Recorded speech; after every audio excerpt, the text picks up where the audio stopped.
Hi, my name is Celegiene and today I am going to report about Kapampangan tribe. Kapampangan is also called as Pampango. Just like other Philippine languages, it is a predicate initial language and Austronesian language spoken by ethnic groups around the northern island of Luzon in the Philippines. They also often call it as a Manong Sisuwan, which means the language suckled from the mother's breast. And it is written as Kapampangan that starts with the letter C. Kulitan or Sulat Kapampangan is what they call Kapampangan's written script. It is an index script written vertically from right to left. According to the Philippine Statistics Authority, the 2000 Philippine census stated that the native language of 2,312,870 people out of 76,332,470 are Kapampangan. We all know how diverse and unique the culture of Kapampangans are. They have different festivals, delicious foods, and other interesting things with their culture. Now, let us dig deeper and discover the history behind it. Pampanga used to have a much geographical basin, extending it up to Nueva Vizcaya, but colonizers made new provinces in these areas. In the time of Spaniards in 1571, it became the first colonial province led by Tarik Solomon. Aside from this, Spaniards used to depend on Kapampangan soldiers to defend their colony. The British invaders occupied the Manila. Spaniards was forced to transfer their government in Pampanga.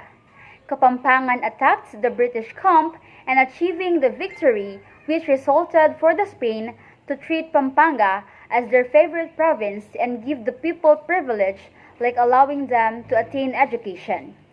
It made them produce the first Filipino doctors, priests, nuns, and many more.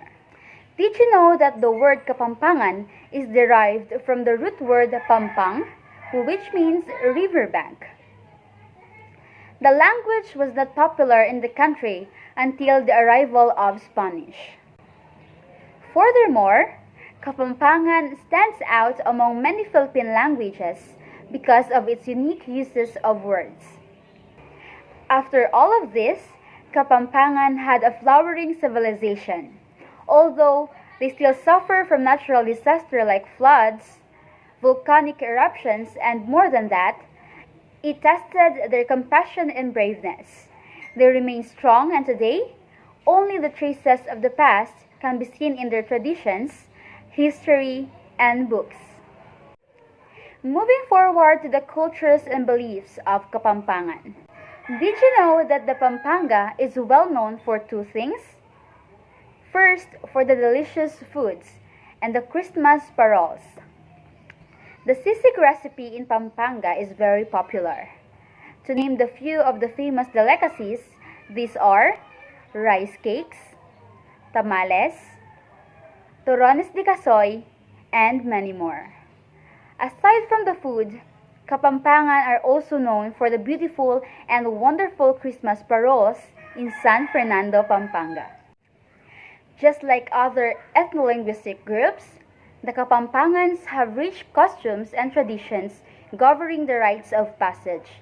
Some of these practices are still being observed nowadays. First, birth practices.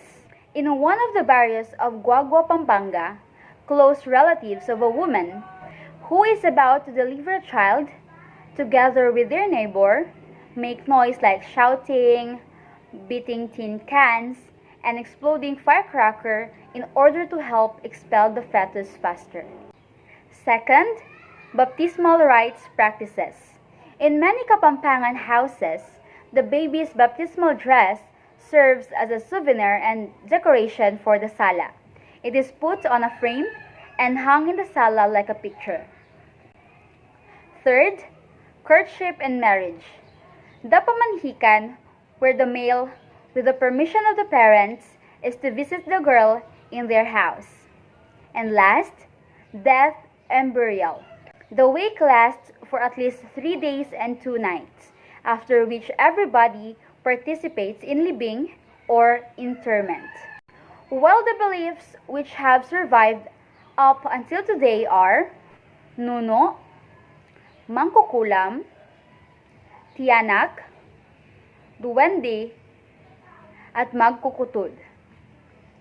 In addition, Kapampangan also do have a belief in mythology, which they refer as Mangetchay, the supreme being of the universe. Indeed, Kapampangan are proud of their race. They have a lot of colorful festivals that reflect its rich and diverse culture. Their festivals are a symbol of how they love living the good life. One of the most known festivals is the Ligligan Parol, or the Giant Lantern Festival. This is a lantern-making festival which is annually held at San Fernando, Pampanga, just before Christmas Eve. We all know that lanterns or parol are traditional Filipino Christmas decorations that symbolizes hope and light. With this, San Fernando earned its title of Christmas capital of the Philippines. Another famous festival is the Fiestang Tugak, or the Frog Festival. This is celebrated every October in San Fernando, Pampanga, in order to commemorate its old pastime of catching frogs. In fact, the abundance of frogs inspired some of their dishes, which include adobong tugak, tinolang tugak, and many more. When Mount Pinatubo erupted in 1991, Bacolor was deep in lahar for 4 years. The natives believed that Apo Maliari got mad because of the town folks' misconduct towards Mother Nature. That's why every November, as a reminder of the strength and unity of the people of Bacolor, they have a festival called Makatapak Festival. Makatapak means going barefoot. There are definitely a lot of festivals like Duman Festival, Sinukuan Festival that represent Kapampangan. These are but a few Pampanga's festivals showcasing their rise and unique traditional pride as Kapampangan. With the famous history of Kapampangan in the past, it is wonderful how their history turned these places into tourist spots. Holy Rosary Parish of Angeles City is one of the churches survived the World War II. It is famous for its tall twin bell towers that dominate the Angeles skyline, and it is one of the tallest church in Pampanga. This church shows us how strong Kapampangan's faith is, that like this church can stand strong even after a war. Mount Pinatubo is known for its historical eruption back in 1991, became famous for the lahar formations, crater lake, 4x4 ride experience, and trek adventure activities. Travel along with the crater lake and take fantastic photos with you that could remind you of Kapampangans. Aside from those two, Clark, Pampanga is also known for different attractions, and one of them is Nayong Pilipino, a park that features traditional dances, money and textile museum, replicas of tourist spots, ancestral homes, historical rites, and native villages in the Philippines. You can experience a quick trip around the Philippines. Moving on to the toponyms, did you know that Mabalacat is a city's name derived from the ancient Balaka trees were found abundantly in the area? Next is the Mexico, which is derived from the Elbowing River, or in Kapampangan, Makasikong Ilog, which is from the native name Masiko that is often taken as elbowed. Lastly is the Apalit, which is known to be derived from the Nara tree. These are just some of the historical names and places that could show a glimpse of Kapampangan history and culture. Did you know that 2 of our presidents come from Pampanga? Well, they are none other than Diosdado Macapagal and her daughter Gloria Macapagal Arroyo. Diosdado Macapagal passed laws for the betterment of our agriculture sector, while her daughter Gloria Macapagal Arroyo built 5,000 houses every year for the less fortunate people. We all know that Pampanga is one of the 8 provinces that started to revolt against Spain. That is why it is not shocking that some of our local heroes are Kapampangans. First on my list is Francisco Maniago, who led the Kapampangan revolt in 1660. Let us not forget General Maximino, who came from an elite family in Mexico, Pampanga. He joined the Katipunan and led difficult missions like the reclaiming Manila from Americans. Of course, Kapampangan women didn't forget to raise their flags. They also contributed to the Philippine Revolution. We have Pracedes Fajardo, who was the head of Philippine Red Cross in Pampanga, followed by Matea Sioco, who offered her financial assistance to the Philippine Revolution. Lastly, Adriana Hilario, who gave materials which was used by the propaganda. Every season in Pampanga has its own soundtrack. The Halloween has Guso, the Christmas has Pastorela, the Lent has Pasyon, and the river festivals in May and June have Coraldal and Batala. Long before West End and Broadway, ancestors were already watching musicals on stage in the form of zarzuelas. The first zarzuela in any Philippine vernacular was In Managpe, written by a Kapampangan, Mariano Proceso Pabalan Bayron of Bacolor. It was tagged in 1901 ahead of the first Tagalog zarzuela, Walang Sugat. Imagine a town where you walk down a street and every house you passed by had a theater group or a choir busily rehearsing for an evening performance. Everyone in the neighborhood was either a poet, a playwright, a performer, or a patron. That was Bacolor in late 1800s. When the province was inundated by a terrible flood in 1972, Kapampangans came up with a song called Apat Apulong Aldo, or 40 Days, which has become the most requested song of top Pulasador Totoy Bato. Aside from updated zarzuelas, Kapampangans today continue to revive other musical genres to keep the music playing. Aramuna and Rock Kapampangan reinventing Polosas and Kantong Okbo, Mon David and OK Musica jazzing up love songs, and Chris Cadyang and Erwin Nukum producing contemporary church hymns. According to Cadyang, Kapampangans have the most complete repertoire of songs for all the liturgical seasons of the church calendar, from Advent to Christmas to Lent to Easter, including the ordinary time and the feast of Saints and the Virgin Mary. Once upon a time, the only Kapampangan song we knew was Ating Kupong Sing Sing. Now, there are at least 2 other Kapampangan songs that have become as popular and iconic. One is the anthem Himno ng Kapampangan, composed by Greg Canlas with lyrics by Jose Gallardo, Vidasto Ocampo, and Serafin Lacson, and the other is Kapampangan Ku, composed by Andy Alvis.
a major part of our musical tradition, starting with the Spanish conquest. There were local strings predecessors of the guitar. There is the kudyapi, a four-stringed instrument used by the southern ethnic tribes. In the 1900 Kapampangan Zarzuela, ing Managpi, author Mariano Proceso Pabalan Bayron described an early musical instrument similar to a guitar called kalaskas.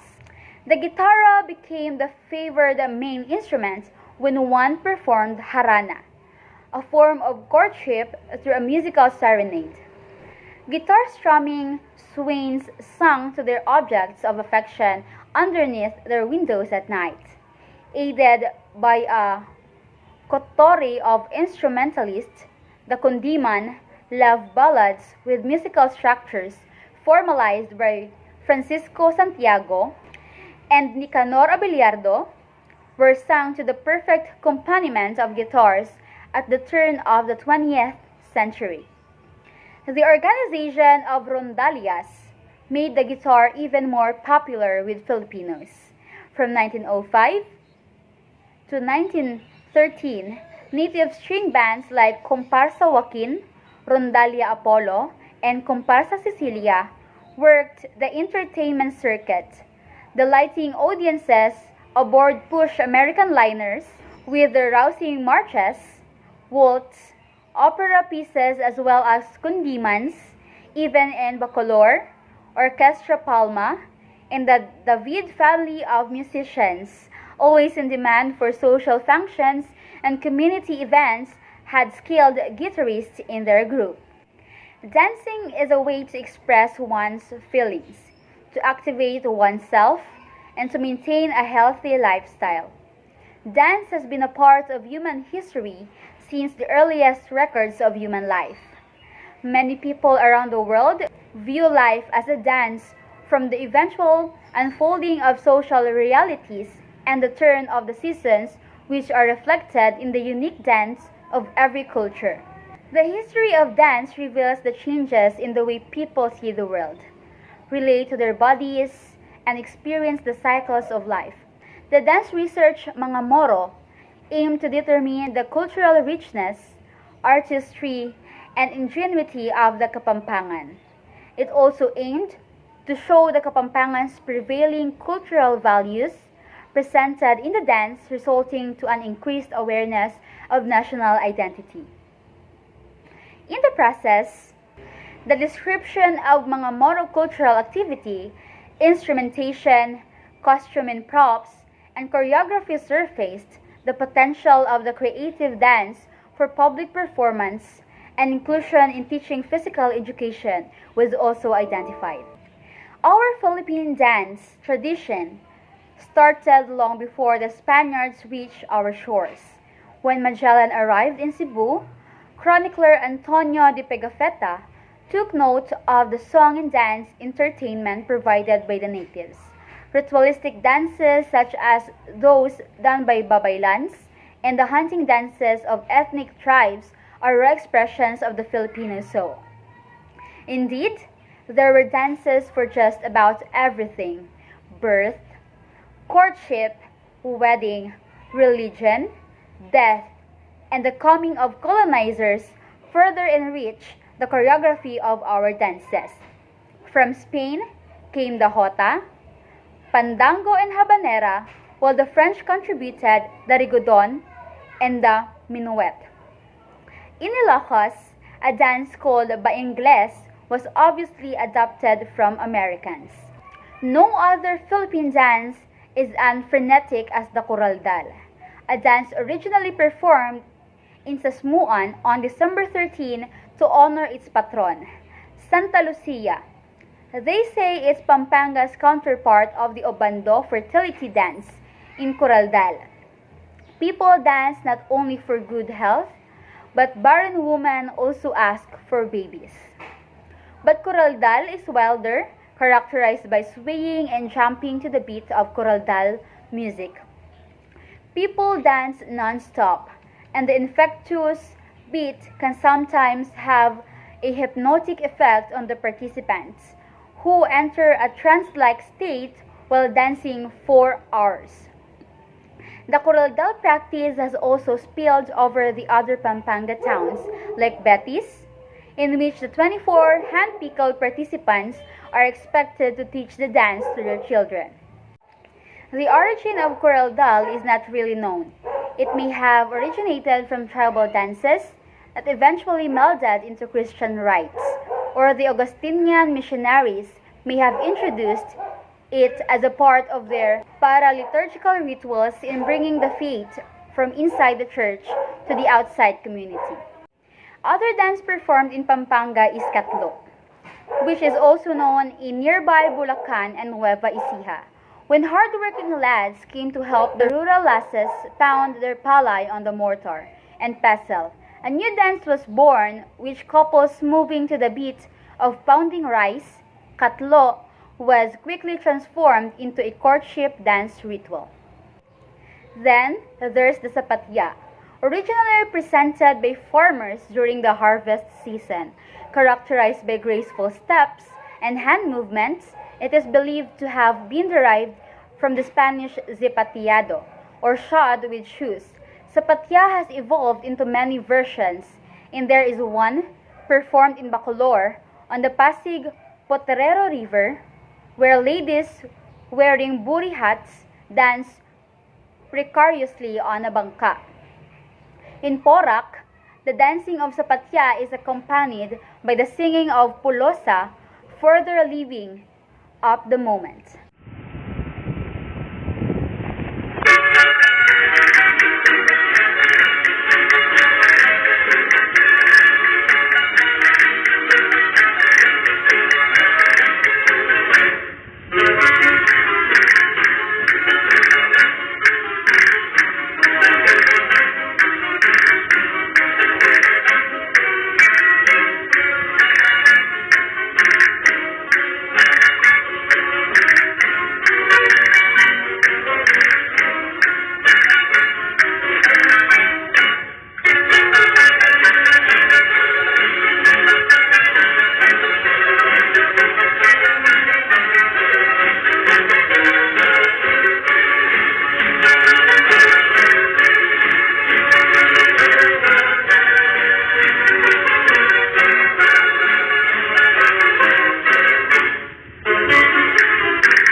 Kapampangan during the American rule dressed in the derriere they wear, stiff collar, tie, vest, and a white Americana suit with matching white baston pants.